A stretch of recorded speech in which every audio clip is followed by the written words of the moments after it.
کیا حیض کے دنوں میں شوہر اور بیوی کو مکمل طور پر الگ ہو جانا چاہیے؟ کیا اسلام اس دوران بات چیت یا ساتھ بیٹھنے سے بھی منع کرتا ہے؟ آئیے قرآن اور رسول اللہ کی روشنی میں اصل حقیقت جانتے ہیں۔ الرجیم بسم اللہ الرحمن الرحیم قل هو اذن فاعتزلوا النساء فی المحیض۔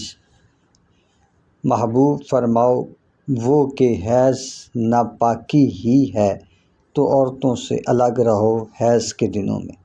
اس آیت میں الگ رہو سے مراد مکمل تعلق ختم کرنا نہیں ہے، بلکہ ازدواجی تعلق، جسمانی تعلق سے اجتناب کرنا ہے۔ اسوہ رسول اس بارے میں کیا تھا؟ حضرت عائشہ صدیقہ رضی اللہ تعالیٰ عنہ فرماتی ہیں، نبی کریم صلی اللہ علیہ وسلم حیض کے ایام میں بھی ہمارے ساتھ بیٹھتے، گفتگو فرماتے، حتیٰ کہ ایک ہی بستر پر آرام فرماتے، لیکن ازدواجی تعلق قائم نہیں فرماتے تھے۔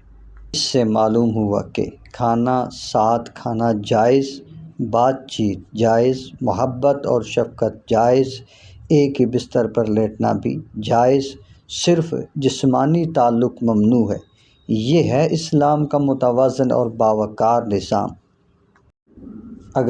اگر آپ چاہتے ہیں کہ قرآن کی آیات کو اسوہ رسول کی روشنی میں اسی طرح آسان انداز میں سمجھایا جائے تو ویڈیو کو لائک کریں، شیئر کریں اور کمنٹ میں لکھیں قرآن سے رہنمائی۔